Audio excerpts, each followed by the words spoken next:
today there's another very important about Gog and Magog. What is this about? What is the importance of this scripture in this end time?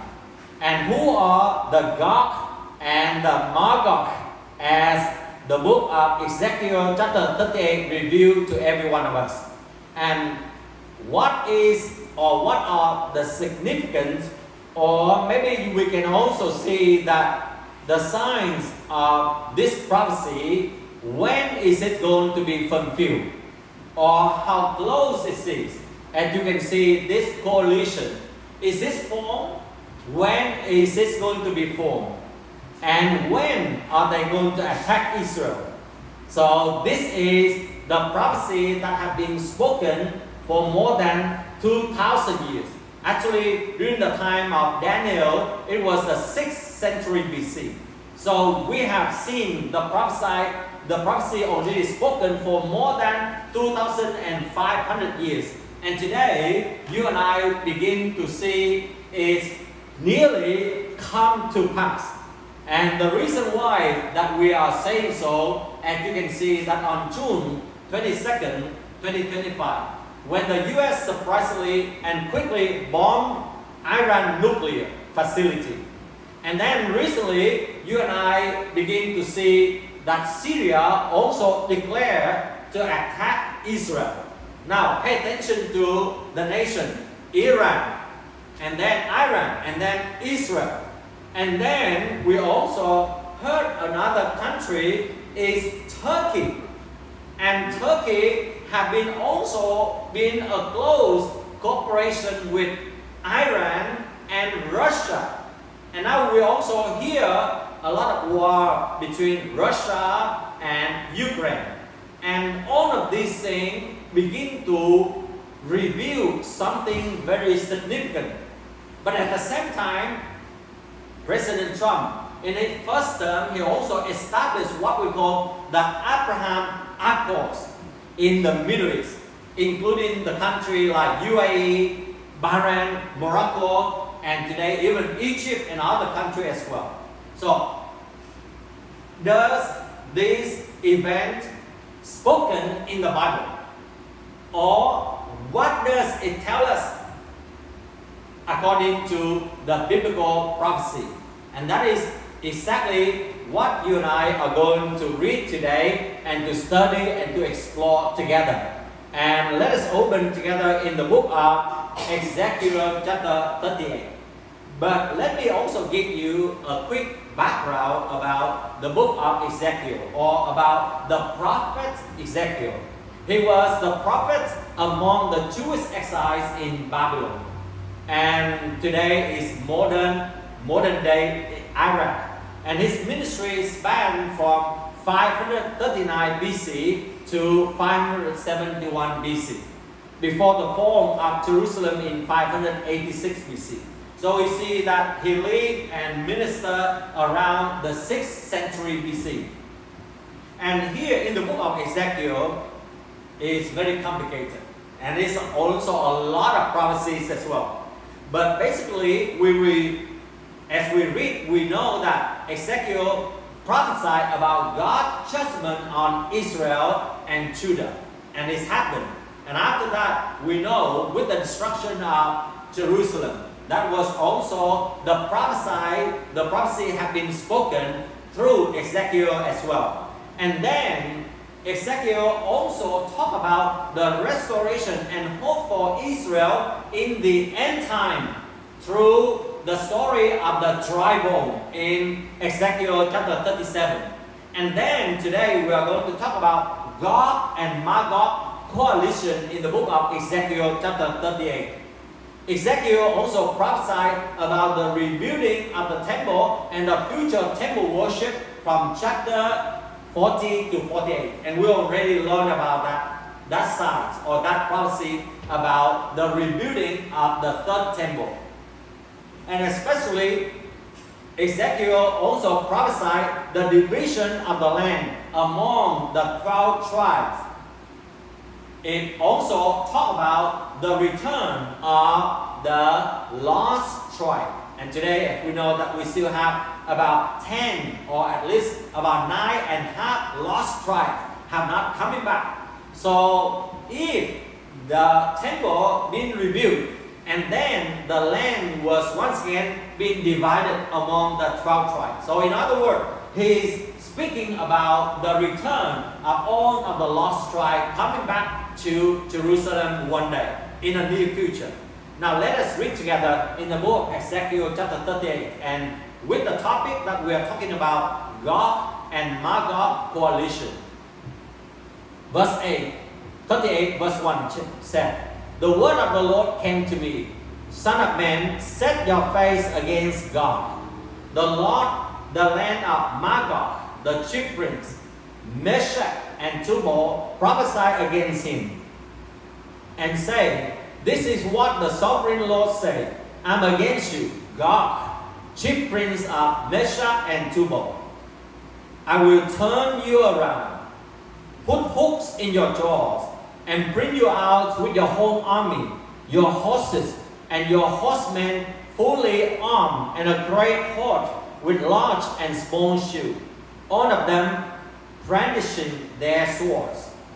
Persia, Cush, and Put will be with them, all with shield and helmet.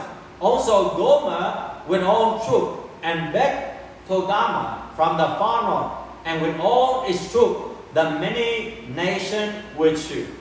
In verse number 8, you see the mention of the name Persia, or the country Persia, Cush, Put will be together with Gog and the Magog. And some of the events that I just mentioned to you, that about Iran, about Turkey, and some of later on we will learn about Syria, Lebanon, Libya, and you are going to see about Ethiopia and some of the northern African nations. It will be perfectly fit according to Ezekiel chapter 38 verse 5 here and 6 here. Get ready and be prepared, you and all the guarded gather about you, and take command of them. After many days you will be called to arms. In future years you will invade a land that has recovered from war, whose people will gather from many nations to the mountain of Israel. Which country is that? The Bible mentioned very clear, Israel, which was the country that had been recovered from war, and whose people were gathered from many nations. And in 1948, May 14, as you know, that God had brought the Israelites back to the land and established the nation. And this is what the prophecy had been revealed and fulfilled. And I already shared to you about those things. So I just try to remind you so that we can see that how close we are to the end time. And they have been brought out from the nation, and now all of them live in safety. Now pay attention to that. And all of the Israelites live in safety. And the question is, when? Is it now? Or when is it going to happen? But let us give a very quick recap here. As you can see in the book of Ezekiel chapter 38, you and I begin to see God through Ezekiel spoken about the coming invasion of Gog and Magog coalition, which include Persia, including Cush, including Put, including Sheba and Dedan, and include some of the North African nations. What are those countries? Is this coalition have been formed? Let's begin to learn about Gog and Magog. Let us know what is it and why is it coalition is going to be very powerful. Now, in Ezekiel chapter 38 from verse 1 to 6, Gog, or we call the chief prince, command Ezekiel to prophesy. Our God command Ezekiel to prophesy against Gog, the chief prince or the leader of Magog and the allies. And then in verse number 7 to verse 9, we see that the Gog's coalition, not God, Gog, coalition comes like a storm from the north after many years. And they begin to attack a peaceful Israel. In verse number 10 to verse number 18, we see that the motivation, the reason why the Gog and Magog coalition want to attack Israel because of greed, because of plunder. They want to get things from Israel. They are jealous of what Israel has with the technology today, with the economic development, with all the wealth they have, or maybe the country. And because of the hatred. In verse number 17 to verse 23, we see that God begins to declare His opposition and His intervention through the natural phenomenon and through the confusion of the invaders. So that is a recap and a summary of the book of Ezekiel chapter 38. So that we will begin to see that this prophecy already spoken more than 2,500 years ago, almost 2,600 years. Now God, according to Ezekiel chapter 38 verse 2, we just read a while ago, is a chief prince of a powerful or a powerful leader in the end time. So the name God is not the land or the country or the region, but it refers to a leader. And for sure, in this modern time, if we want to have a coalition, there must be a powerful leader. Who could be that leader? Or who could be called as God? And here we see that is mentioned Magog, or the land of God, right? So meaning to say the leaders would be the leaders or the president or the prime minister of this country or of this nation. So Magog was the son of Japheth, and Magog became the founder of the northern and the northeastern nation. Could you please guess which country is in the north and northeastern of Israel?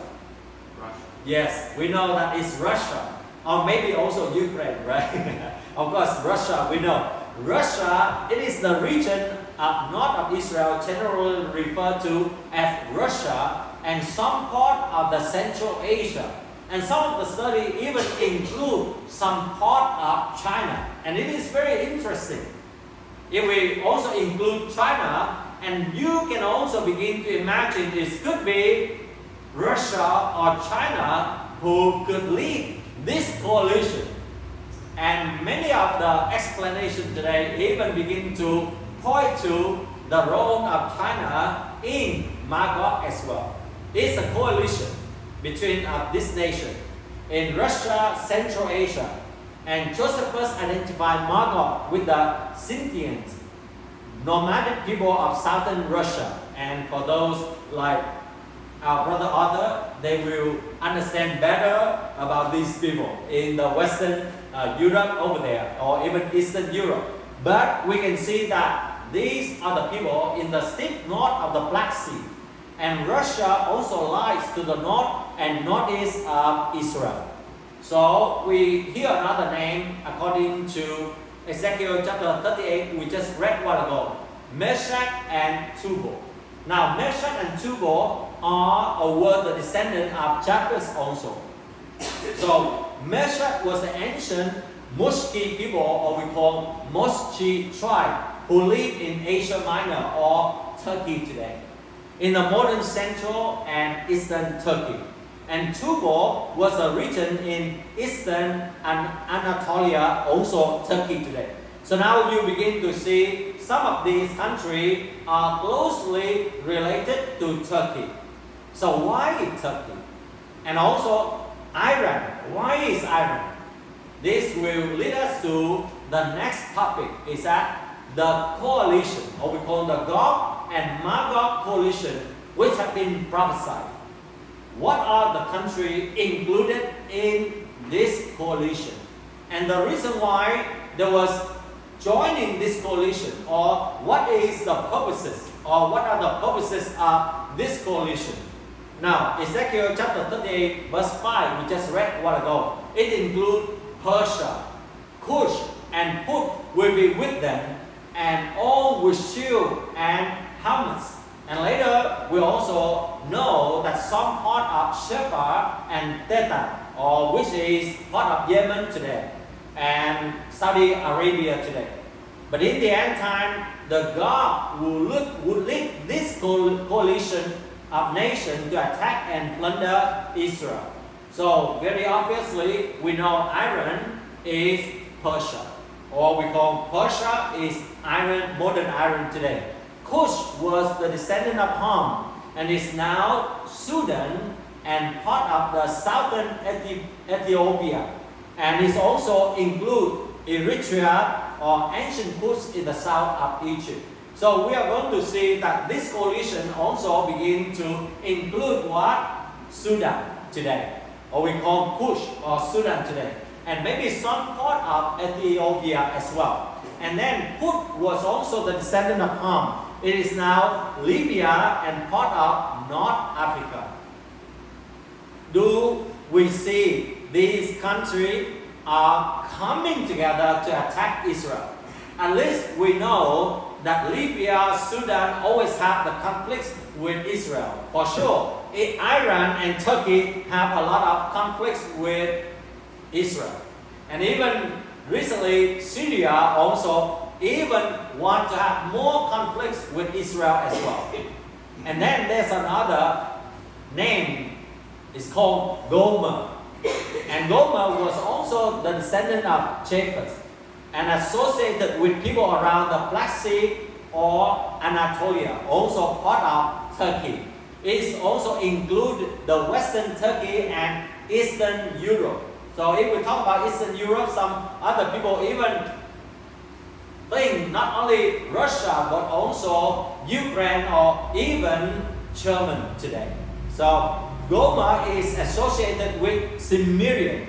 For those who want to understand more, you can make a study more about this one. Cimmerians are the tribes in Eastern Europe, and possibly they settle around in modern Ukraine and Turkey today. And Gomer also suggests to the Germany or the Germanic peoples according to the book of Jeremiah chapter 51 verse 27. So if German involved, how is it possible? We don't know, because it's part of EU. How EU is going to involve? Is that for positive or negative? We don't know. But these are the biblical prophecies mentioned about all of those countries. And then another name is that Togarmah was also the descendant of Gomer. So it's also included some of the Eastern Europe part here. So Bet Togarmah include the Eastern Turkey, Caucasus, and Armenia, and Georgia as well. And especially if you heard about the ship of Tarshish, right? About that idiom, it will talk about the successful trade that go out from Spain in those days. So it might also include Spain, because it was a place where we know about the ship of Tarshish. Or the house of Tagoma, traditionally linked with the peoples of Caucasus and Anatolia. So that is the biblical prophecy. And it's also mentioned another two names, which is Sheba in the modern day of Yemen, and another place that we call Dedan, or the modern Saudi Arabia in the Gulf state or part of the Arabian Peninsula. Peninsula. Okay. And this one is very, very interesting. The Bible said that these countries, like Egypt, Jordan, Saudi Arabia, or we call Sheba and Dedan, they do not engage in this war, but they may protest against Israel verbally.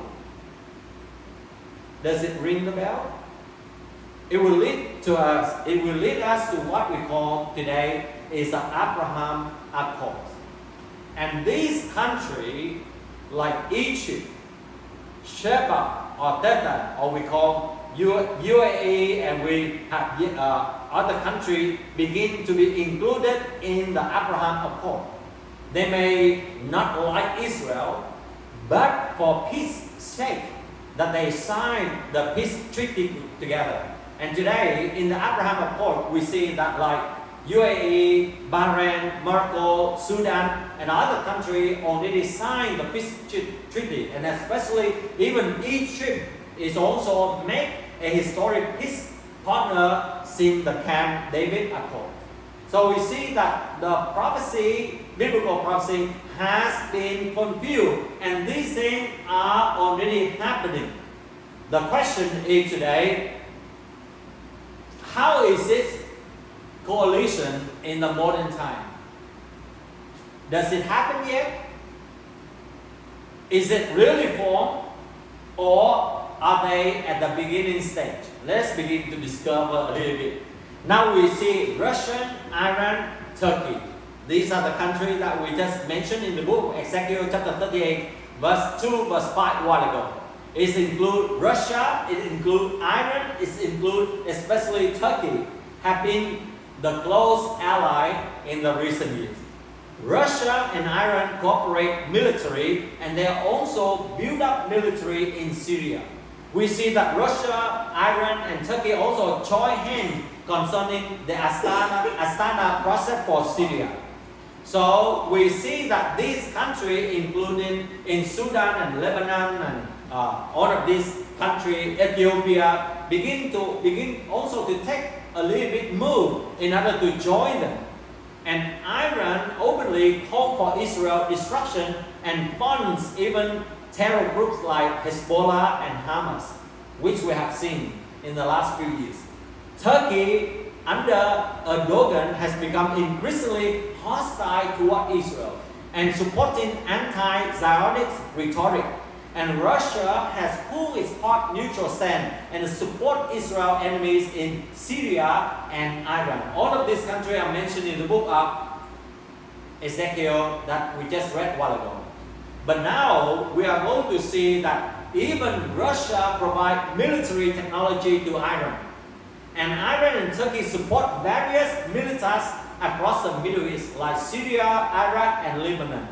And North African nations like Libya or Sudan or Kush also increasingly cooperate with Russia and Iran. Recently, with the war that happened in Russia and Ukraine, we can see a close tie between Iran and Russia. How many of you know that? Do you know that many of the drones that have been sent to attack to Russia in order to attack Ukraine was made by Iran? And not only that, you are going to see something very astonishing here. Iran provides thousands of Shahid, 136 loitering munition drones, and manufacturing aid to Russia. That was the beginning. But later on, Iran even provides drone designs and technical knowledge for Russia to set up its own drone factory at Alabuga in Tatarstan through the 1.75 billion deal. So you see, even though they have not officially signed this coalition, but you can see that all of these countries already working together. When they are going to officially sign that coalition, I'm going to explain a little bit later on. But the Gog and Magog coalition, even though not yet fully formed through the official pact or treaty or coalition, as we said, but there are already so many cooperation between these countries, and especially we can see that they show hostility to Israel. And they even want to wipe Israel out of the map of the world. So that leads to the next question.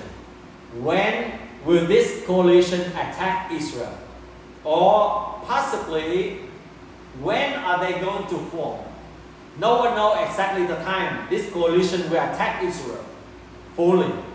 But the attack has already begun, and the signs of this coalition formation are growing stronger and stronger in recent years. And I just explained to you about the cooperation, about the military cooperation, about the support and especially about the hatred to Israelite and the intention to destroy Israel.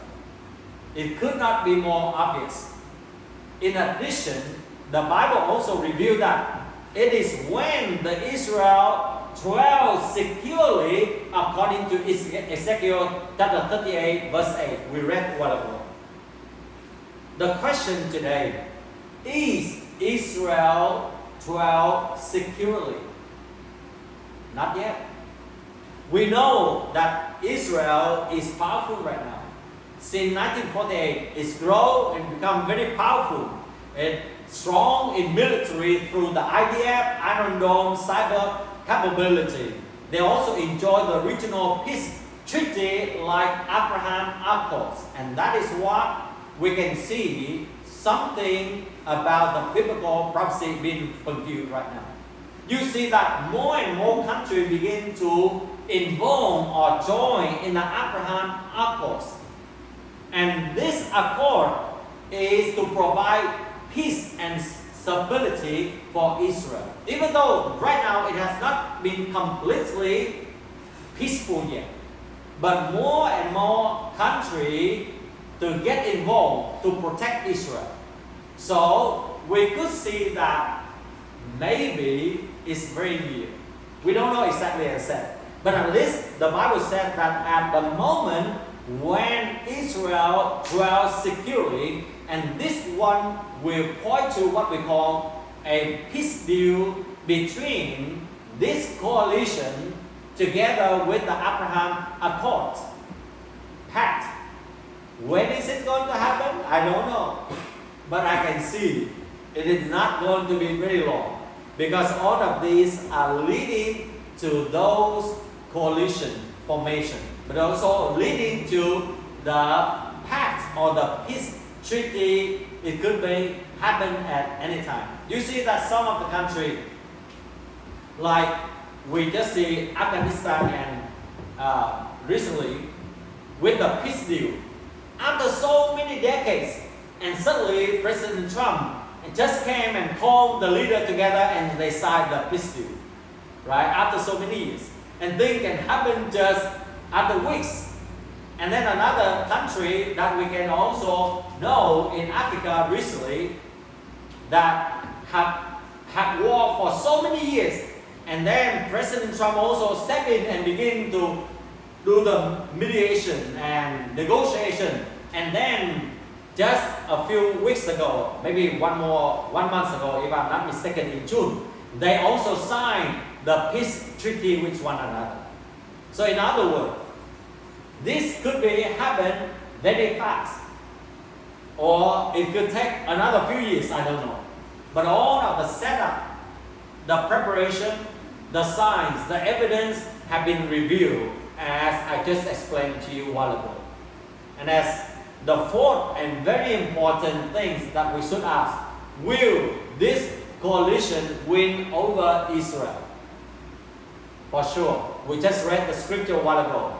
Israel is not going to be destroyed by the military might of this Gog and Magog coalition. You could imagine if, we don't know exactly, but if China and Russia and Iran, the three powerful nations, are combined together and then include their allies in order to attack Israel, could you imagine how powerful it was? Or how powerful it is? It is horrible.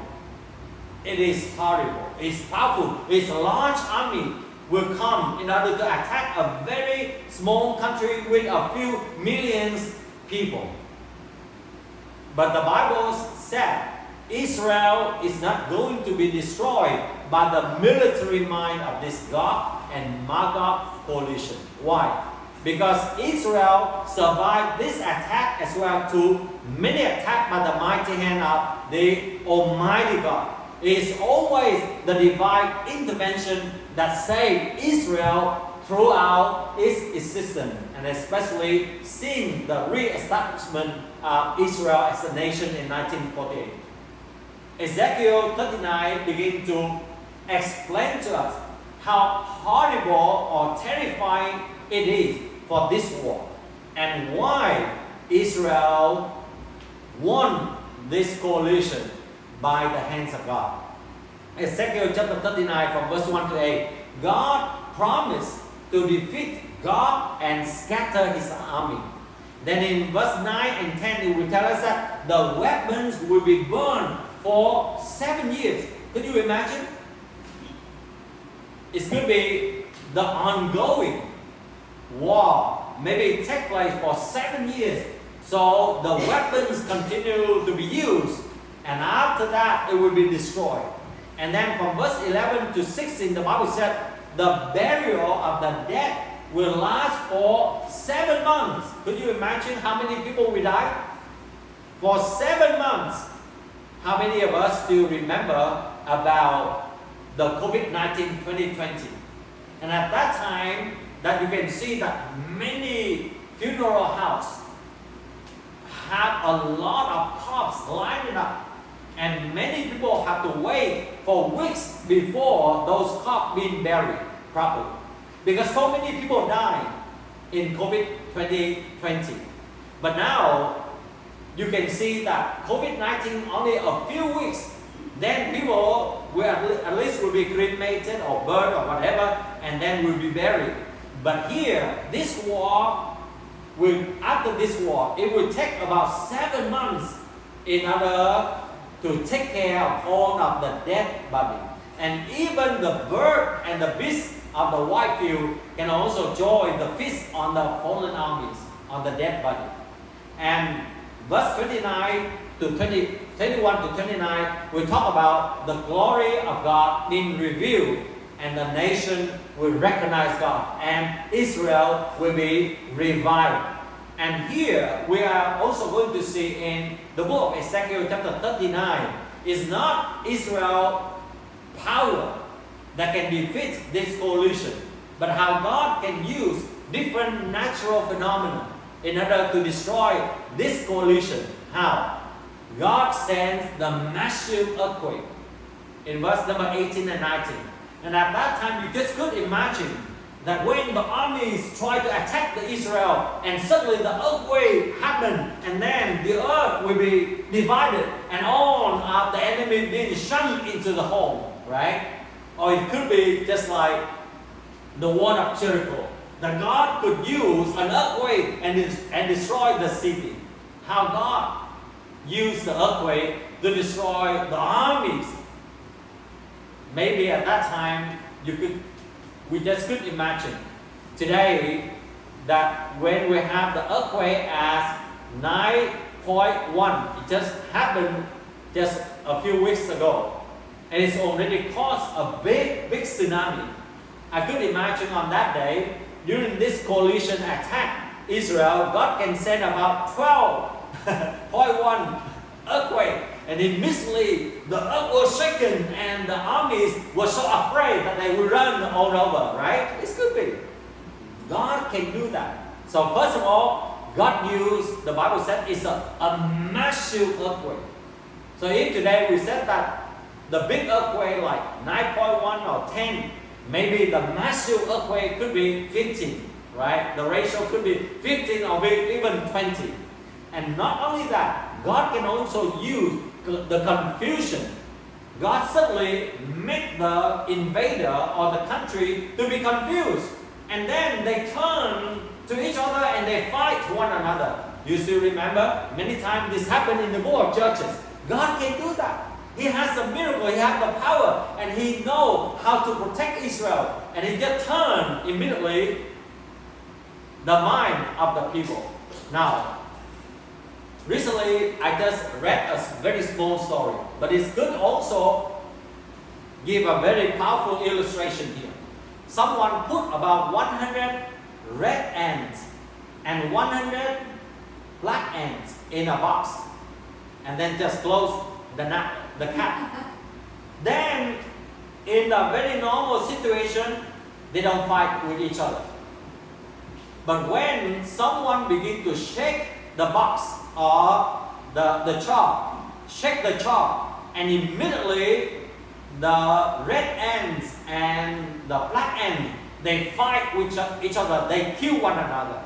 You see, with just one shake, the peaceful ants are living together, begin to fight with each other. Could you imagine if God just switched, whoop, and said, okay, look at Russia, you are my enemies. And then the Turkish will say, Russians are my enemies. So the Turkish immediately just get their weapons and shoot at the Russian.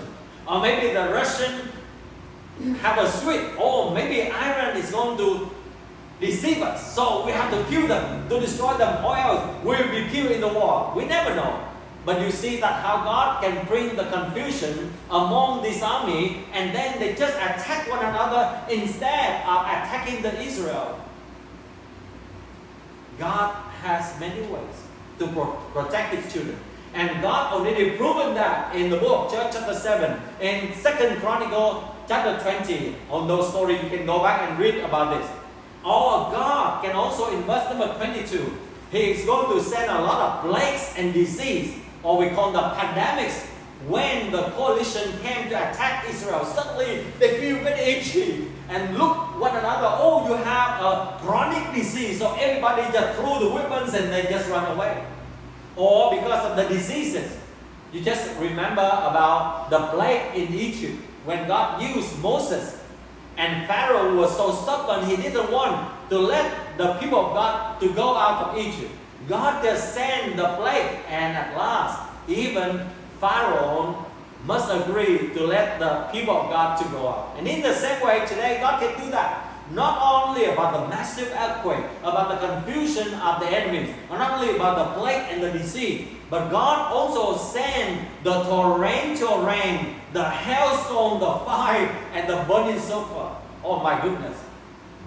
Israel doesn't need to fight anything. They just stood there and get out the camera and record how God just delivered the nation. And the whole world began to put the camera on and see the rain will fall down on the enemy. The hailstone will drop on them. The fire will burn among them. And then the burning sulfur will burn them just like Sodom and Gomorrah. The Israel just stand there. It's just like the children of God. Just stand there, worship the Lord and pray and say hallelujah. And the coalition being destroyed. Maybe when I explain this one, maybe some of you will think that, oh, our God is horrible. No. Our God is protecting His children. It's just like I am the Father. And I have to protect my children. I don't want to fight anyone. I don't want to have war with anyone. But when my enemy just come and to destroy my children, as a father, I must protect my children. Amen. Even though I don't want the enemies to be harmed, but because of their wickedness, they receive the justice of God, and it is God who sends the punishment upon them. And in the same way today, as the children of God, for 7 months, and we can see that they have to bury the dead. For 7 years to burn the weapons, or we can see even the war continue to take place.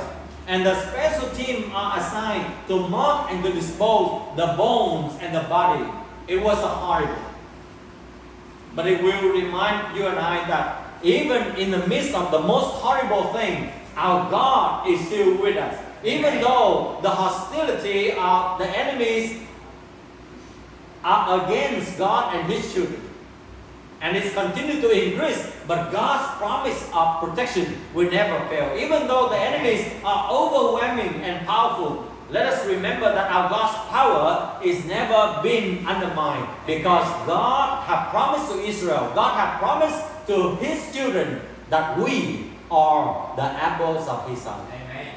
So I don't know what are the things that make you tremble right now, shaken right now, threatened right now, fearful right now. But let it just come to the presence of the Lord. And let God to protect us. And He's going to send the wall of fire to be surrounding us, to protect us from all the attack of the enemies when we trust in His power, when we trust in His promise, when we trust in His unfailing word.